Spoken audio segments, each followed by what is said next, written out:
Okay, Assalamu alaikum wa rahmatullahi wa barakatuh.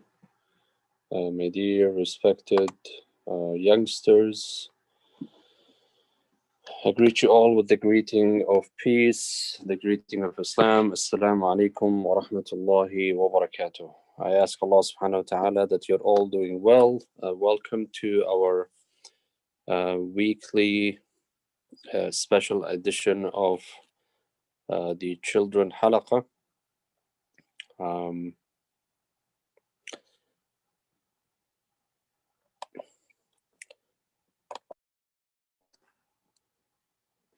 For the Islamic history or the Islamic Heritage Month. This is our third week in this series of the Islamic Heritage Month.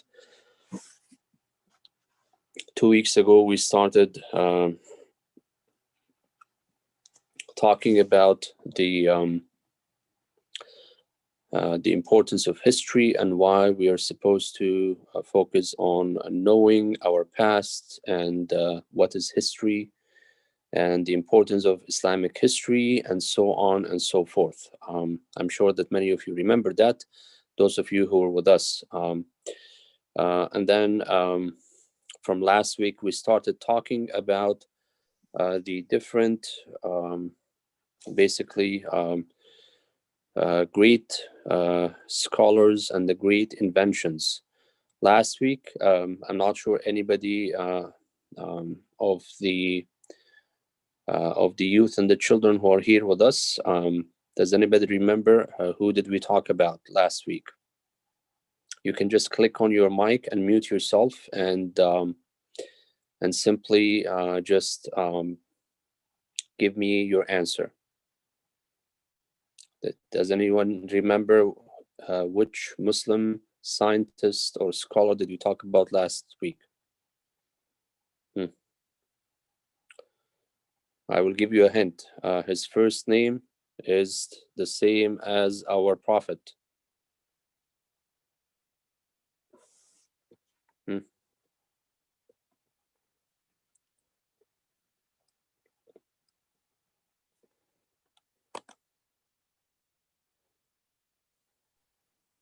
Muhammad al-Khawarizmi. Muhammad al-Khawarizmi, thank you very much. What's your name? Ahmed Smadi. Ahmed Smadi, thank you, Ahmed. Yes, we spoke about Muhammad ibn Musa al-Khawarizmi. Does anyone remember we asked about al-Khawarizmi and his discovery. There were two major things that he discovered, or I should say three, but I'm going to focus on two of them only so we can get into our famous scholar today or our famous scientist today. There's another one that we will be talking about today, inshallah. So anyone remembers what is it that he discovered or introduced in terms of mathematics? Numbers and zeros. Thank you very much. He introduced the numbers and the English numbers that we see on our keyboards, on our phone, on our gadgets, on laptops, on iPads, iPods, and you name it. All these numbers that we see now, these are actually Arabic numbers. They are not English numbers. So you got to keep that in mind. And also, if you remember last week, we mentioned that al-Khawarizmi followed a very interesting method that each number has basically the number, a certain number of angles. So number one has one angle and number two has two angles. And I'm going to be showing you, for example, in a minute, how that this, for those of you who were not here last week with us, and I'm sure that you can find this very easily. If you look at number one, as you can see, this is number one, right? This is number one. So how many angles does it have? It has only one angle, right? It has one angle only. It has one angle only. So, and then number 2, this is the angle of number 1.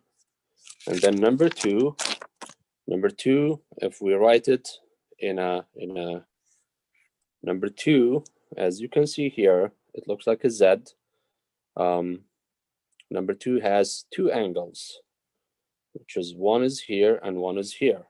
I put a circle on them, if you can see it. So this number 2. And then number 3, and I'll stop at 3 because we don't want to take too much time. Number 3 has 3 angles. 3 angles. This is 1, 2, and 3. As you can see, these are the so basically every number that he introduced has the same amount of or the same number of angles. And I will jump into number 9, and I'll show you how number 9 has 9 angles. Number 9.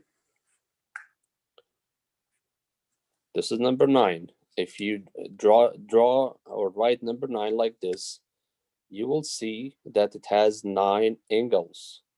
9 angles for number 9. And also number 0 has 0 angles, because 0 is what? It's just a circle, right? It's just a circle. It has no angles whatsoever. So he introduced the number 0, and this was a great discovery, because without 0 we would have no 10, 100, 1000, and so on and so forth, right?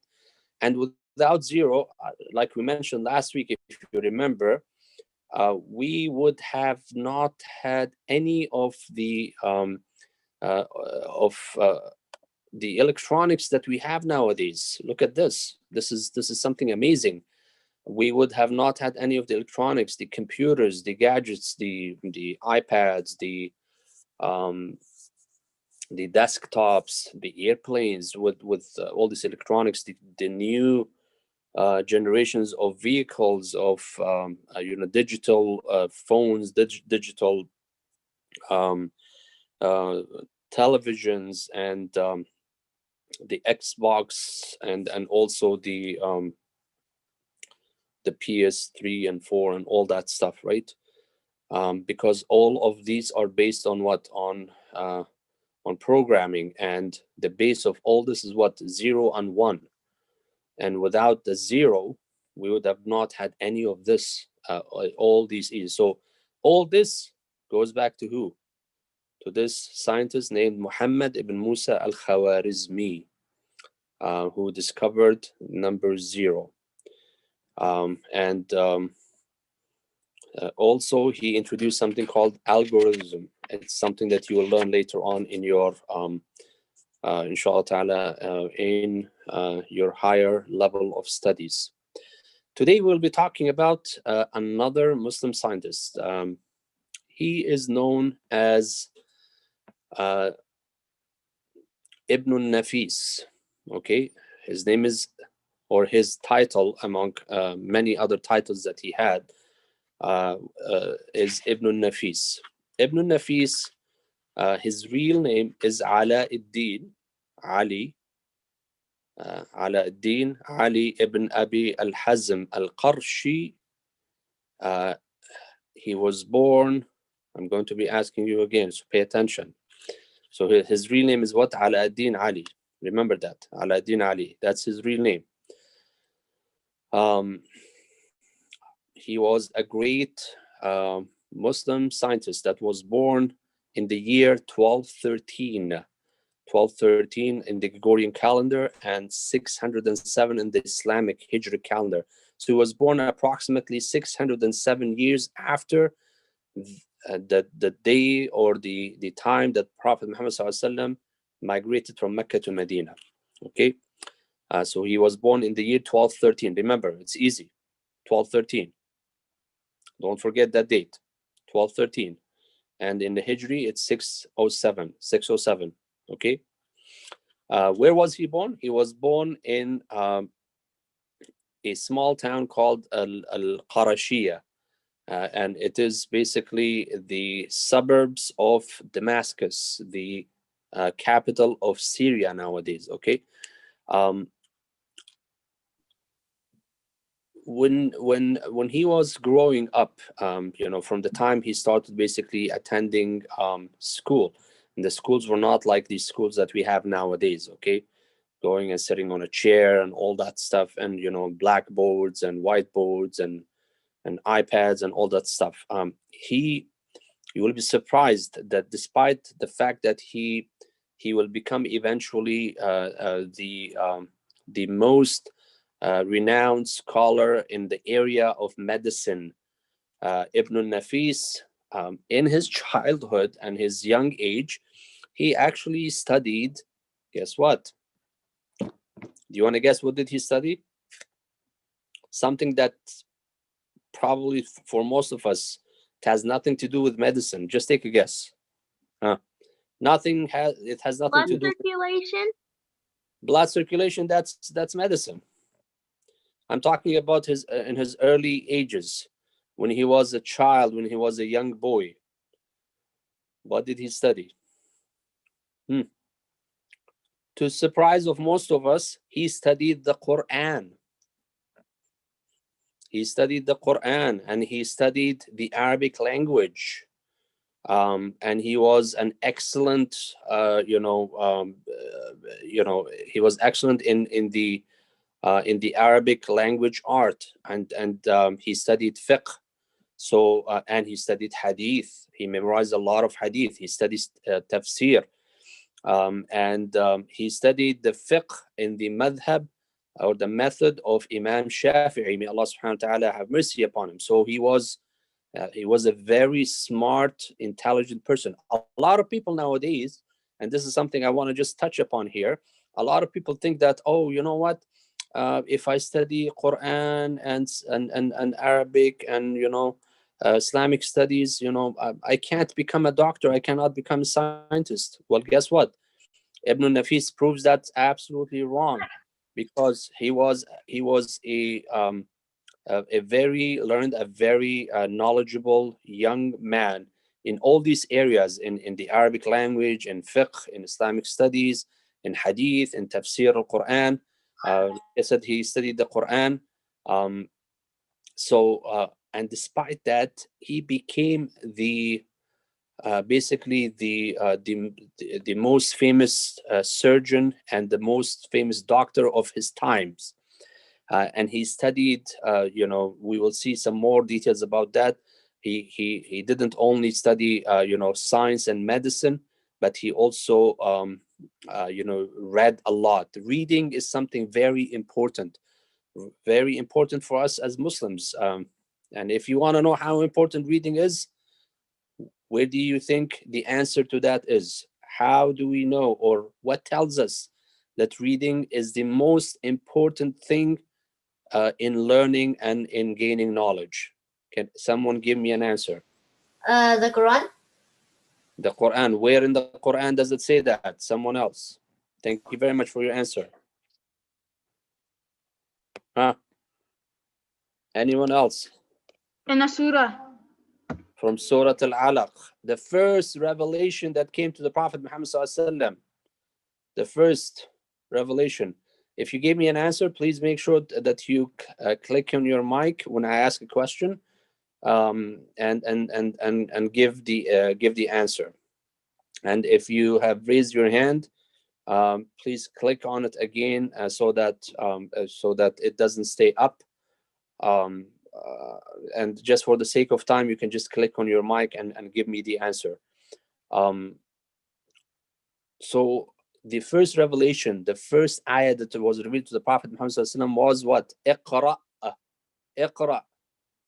What does it mean? It means read and recite.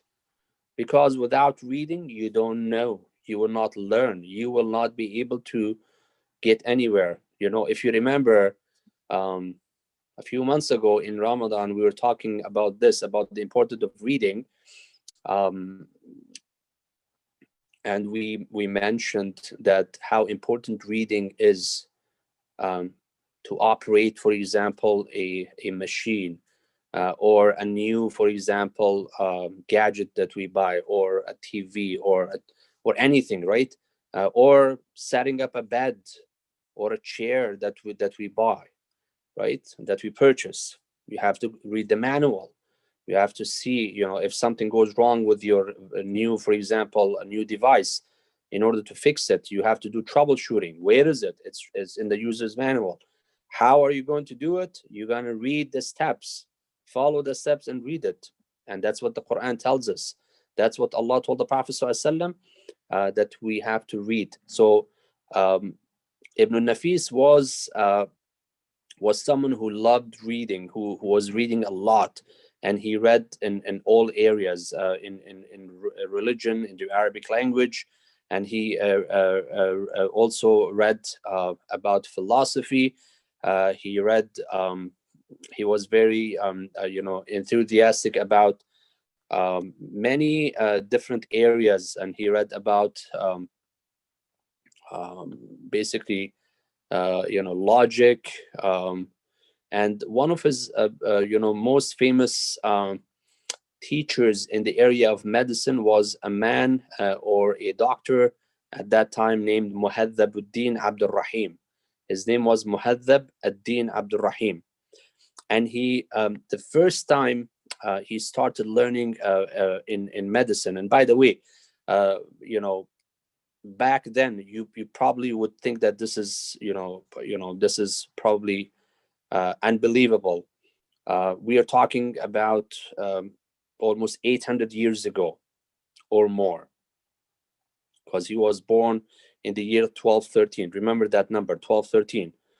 So we are now in 2020, so 807 years ago. Back then, you would think that they didn't have any tools. They didn't have an advanced way of learning. Guess what? Our scholar Ibn Nafis traveled from Sham, from Damascus, his birthplace. He traveled to Egypt and he settled there and he started learning. He remember, we spoke about the importance of putting the effort and time to learn, because knowledge doesn't come to you in your hand. You don't sit there and chill and you expect that you're going to learn everything. No, you have to put time and effort. And we talked about, in the normal circumstances, that part of putting that time and effort is that you wake up in the morning, you pray your fajr, you get ready for school, you take you pack your stuff and you go to school. Of course, now we are facing a pandemic, and some are going to school and some are not. Some are doing online. Even if you're doing it online, it requires what? It requires basically preparation and effort and time. And that is exactly what Ibn Nafis did. He traveled um, from Damascus to Egypt, and he started. He was very keen to learn about human body, about the science of human body, about medicine in general. And learning medicine at that time, it wasn't just theoretical, the way that a lot of places nowadays have. You open the book and you just read and read and read. It's all theory, there's nothing practical. So what they used to do, and what Ibn Nafis did, he actually learned the theoretical knowledge as well as practical, so hands-on knowledge. In other words, what they used to do with the supervision of their dean or their teacher, one of whom was the man that we mentioned, Muhadhab ad-Din Abdul Rahim. They were studying in a place in Egypt, in Cairo, called the Nuri Bimaristan. Anybody knows what is Bimaristan? It's not Arabic, by the way. It's from a different language. Any idea what does Bimaristan mean? It's a hospital for mental health. Thank you very much. It's hospital, but it's not just for mental health. So it's basically Bimar, in the Persian language, it means someone who's sick or someone who's ill. Okay, and Stan means the land of or the place of. So Bimaristan means hospital, basically. He studied in Al-Mustashfa An-Nouri, or An-Nouri Bimaristan. So basically, it was one of the very first hospitals that the Muslims established back in the days in Cairo, in Egypt. And he basically followed his teacher, Muhaddab Abdul Rahim, and the way that they used to, study medicine practically. They would basically, bring the person who's sick, and they follow basically his symptoms, and then after that, of course, they would try to come up with a medicine or with a remedy for this illness. And then they would, once they give the medicine to the sick person, they would also follow up on him on a regular basis, and they would see his reaction, his body's reaction to this medicine. How is he reacting? Is there any side effects? Nowadays there are a lot of medicines out there. You think that they're good for you, but you take it for one thing, and they have tons of side effects. They make you sleepless. They give you upset stomach. They give you, excuse my language, diarrhea. Some people, react and they have rashes and so on and so forth. So they had to keep a close eye on the person after they give him the medicine, and this is how they basically started, learning and studying and discovering basically new cures, new medicine for all different types of illnesses. And then after they finish, reaching basically the conclusion, they would sit together in a group and they have a formal discussion with all the students, with all their peers, with the supervision of their teacher. One thing was very important to mention about our scholar Ibn Nafis before we come to his discoveries and what he did.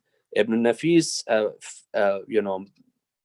of course, when he became the most famous doctor of Egypt at the time, he followed basically the methodology of a man called Al-Harith ibn al-Kilda.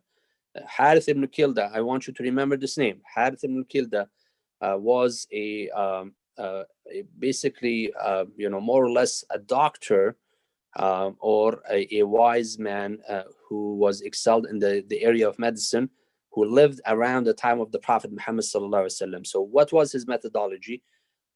Avoiding medicine to the best of your ability. In other words, Ibn Nafis was not somebody like some doctors nowadays. As soon as you go to a doctor, what do they tell you sometimes? Any answers? When you go to the doctor's clinic, most of the time, what do they tell you? Not all of the doctors, of course. To take this medicine of some sort. Exactly. They tell you, take a Tylenol, take an Advil. Try to eat healthy. Yeah, some of them tell you try to eat healthy, but a lot of them, they tell you take a Tylenol, take an Advil, take of your medicine from Shoppers Drug Mart. Yeah, and which is not the greatest idea to do. Sometimes I do it, but you shouldn't do what I do. Anyhow, so he was Ibn Nafis was somebody, was a doctor who encouraged people to basically find natural ways of fighting the disease, and he would tell them not to take any medicine unless and until it is a dire need. So if they can go, without the medicine, he used to tell them, go without the medicine. Don't bother taking the medicine. Okay, so that was his method. Remember that. He studied, Ibn Nafis studied with his teacher, What was his name? Anybody remembers? Everybody forgot. His name is Muhaddab ad-Din. Remember, Muhaddab ad-Din Abdul Rahim. Muhaddab ad-Din. Okay. Remember the teacher of Ibn Nafis, his medical teacher, his medicine teacher. His name is Muhaddab ad-Din. So he studied with him in which hospital in Egypt? Anybody remembers the name of the hospital? Starts with noon. Guys and girls, are we sleeping? Nasiriya. A what? Nasiriya.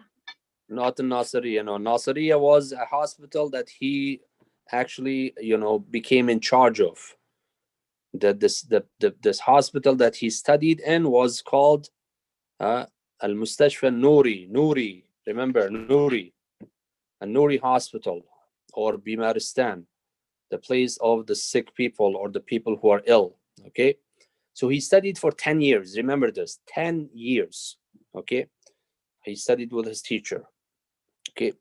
But these 10 years, by the way, if you become a doctor, if you go to medical school, you will study for 7 years, and then after that you will take 3 more years to become specialized.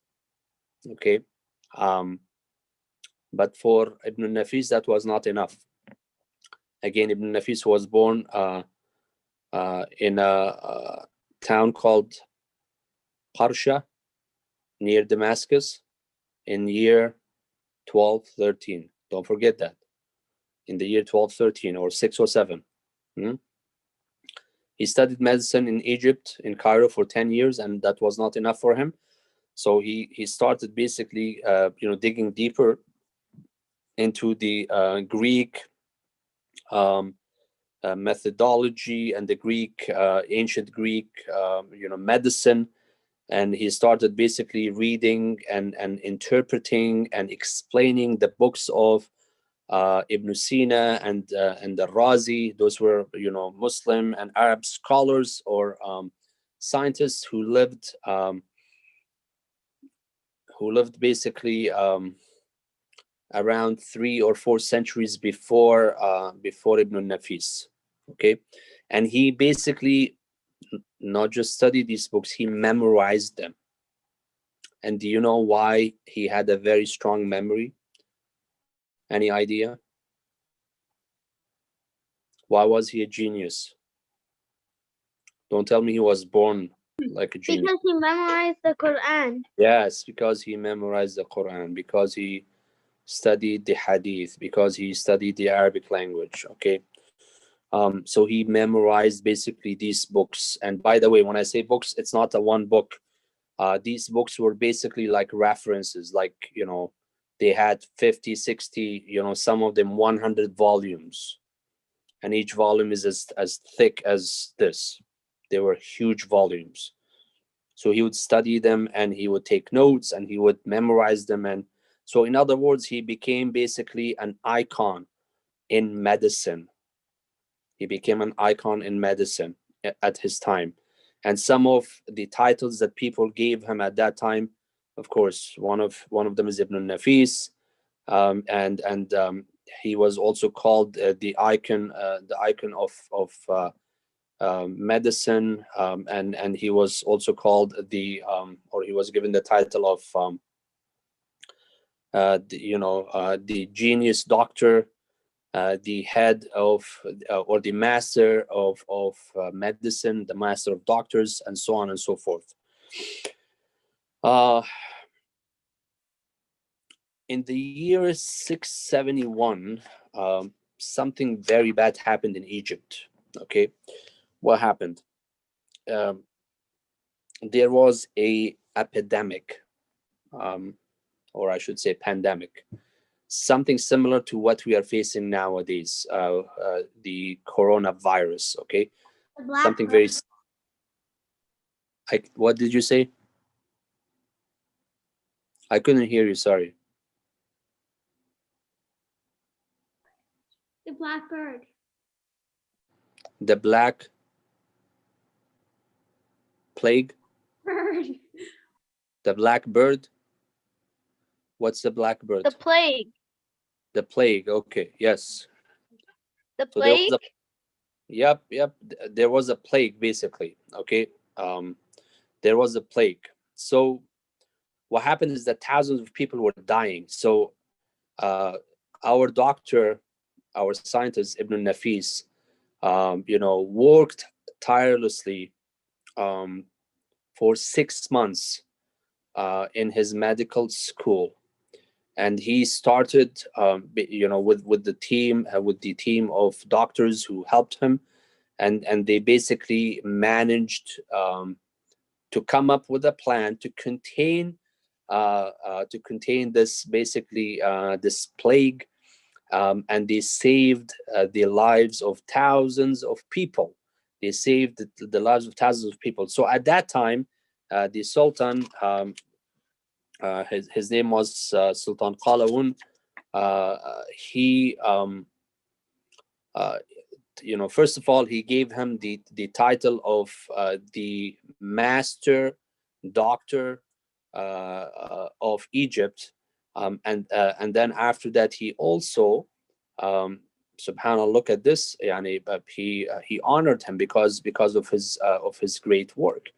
What did he do? He gave him, he basically gifted him, some a great amount of money, and with that money, basically, what Ibn Nafis did, that he built himself a house, and this house was not just a house. Guess what? It became a place of meeting. It became a place of meeting and knowledge. So people would come and basically learn in his house. They would have meetings and they would have discussions, scientific, knowledgeable, healthy discussions. And with that, gift or money that he got, he also built a huge library next to his house, and he became the special personal doctor for Al-Zahir Babers. I'm sure some of you have watched, the cartoon or the movie about Al-Zahir Babers. So he was basically the sultan or the ruler of Egypt at that time. So he became the personal, basically, family doctor for this sultan, Babers. Now, let's quickly talk about some of the discoveries that he made, Ibn Nafis made. Okay, the most important discovery that Ibn Nafis made, and I want you to remember this.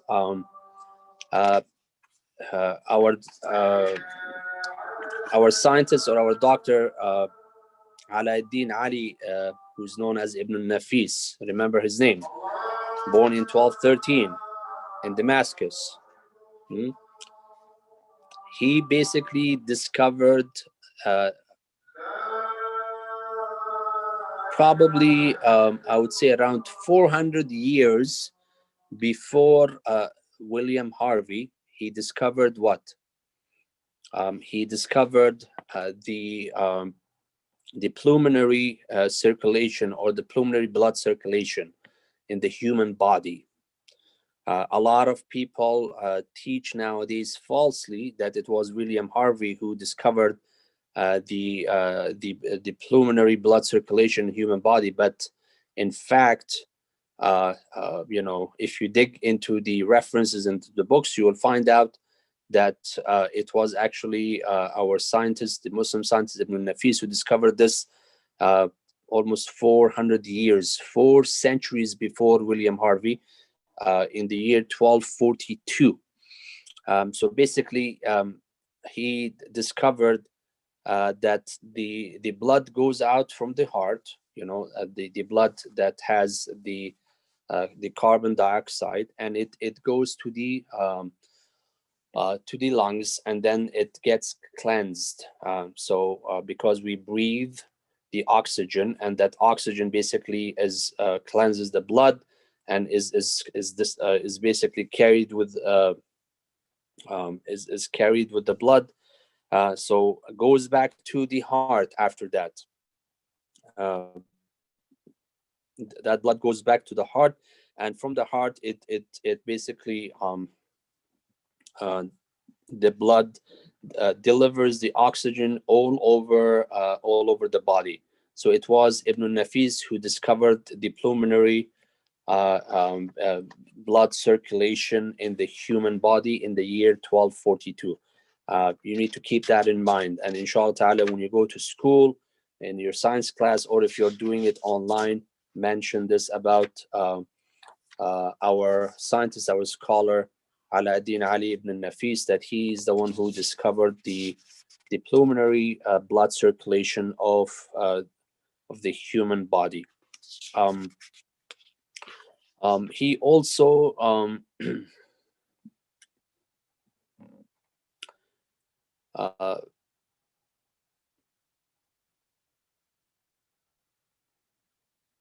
he was also the doctor or the supervisor who basically who supervised the building of a new hospital. Someone mentioned it earlier. It's called Al Mustashfa Nasiri. He's the one who supervised it, and they built a complete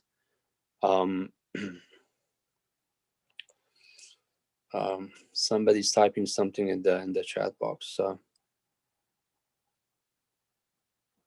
Yes, that's a good comment. Ibn Nafis's discoveries had to do with the nafs, which is basically with yourself, with the human body. That's very cool. And he's the one who also discovered that the heart has two main basically parts, or two main pockets. I don't know, maybe you guys who studied science, you can tell me what are those pockets called.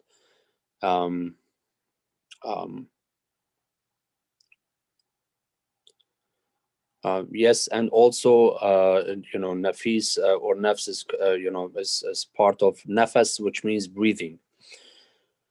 So he built a hospital, or he supervised building a hospital that had also a pharmacy in it. Like we said, that he was not only folk medicine. He did he studied and wrote a lot. He did a lot in different areas. He wrote in philosophy, and he also, by the way, he wrote a book about the biography of the Prophet Muhammad sallallahu alaihi wasallam. Some of the books that he wrote, a book that is called basically the anatomy of the Canaan, or Ibn Sina's Canaan. So he took the book of Ibn Sina, or the reference of Ibn Sina, and he basically started explaining it in detail. He started breaking it down. His book, which was called Sharh Tashrih Al-Qanun, or the explanation of the anatomy of Ibn Sina's Canaan, it became the most important book of anatomy from that time until today. This book, and also there's another book called the Comprehensive Medicine book. It has 43 volumes. The comprehensive medical book, and also the other book that we just talked about, the anatomy of the human body. All these are being taught, and they are being used as references until today in universities, famous universities around the world, like the Oxford, and in universities in Germany, in Berlin, and also in Paris. the president of that country, Emmanuel Macron, who's bashing Islam and Muslims. They are using actually the Muslim scientists' books as a reference. They are learning from Muslims, and he's sitting there and bashing Muslims. And there was another book that he wrote. I have to mention this quickly, inshallah ta'ala, because we're running out of time. Aisha is almost there. He wrote a book called Al-Kuhl Al-Mujarrab. We know kuhl is basically that black thing, or the eyeliner that a lot of people spend tons of money on it nowadays. The natural, so he called it that. And this was a book about the eye, basically the human eyes, and the disease that can affect the human sight. Okay. Now the end of the life of Ibn Nafis, he died at the age of 78 in the year 1288. Remember, he was born in 1213 and he died in 1288. And he got so sick that some people actually told him, "You are a doctor, you know that alcohol has medicinal properties," and they advised him to take some alcohol, as a remedy. He refused to take it, and he said that, "I don't want to meet Allah subhanahu wa ta'ala with even a drop of alcohol in my body." Yes, mascara. Yeah, thank you very much. Guess what did he do with his house? Before he died, he wrote a will, and he told people to turn his his house into a hospital. And he told that the rest of his money or his wealth should be given to his servants and those people who used to work for him. Subhanallah. This is what Ibn Nafis did. He left behind a mansion, a house that he asked to be turned into hospital, and that is Al Mustashfa Al Mansouri nowadays. And the rest of his the rest of his wealth was divided between his servants and his workers. So this is it for today, inshallah ta'ala. Remember, our scientist, our scholar, who discovered the pulmonary blood circulation in human body, and he did a lot of work in the medicine area. Ibn Nafis, whose real name is Ala ad-Din Ali. He was born in we can say in Damascus, and he studied not only medicine but many other knowledges. He including Islamic studies, Hadith, Quran, Tafsir, and philosophy. And he wrote a lot of books. He did a lot of work, and he became basically the most renowned doctor or surgeon of his time. So I will leave it at that, inshallah ta'ala, and I wish you all the best. Go and pray your Isha prayer, and we will see you on Friday, inshallah ta'ala, at 7 p.m. For the Kahoot quiz competition, inshallah ta'ala. Actually 7:30, I'm sorry. Jazakallah khair. Wayakum, inshallah. Take care, I have guys. a question. If you can make it quick, because I have to go I pray. have a question. Please, Well, yeah. it's about Kahoot. Will you be sending the link? Yes, we're sending it every week, inshallah ta'ala. So it will be at 7:30 Thank this you. Friday. All the best, guys. Assalamu alaikum. Assalamualaikum warahmatullahi wabarakatuh.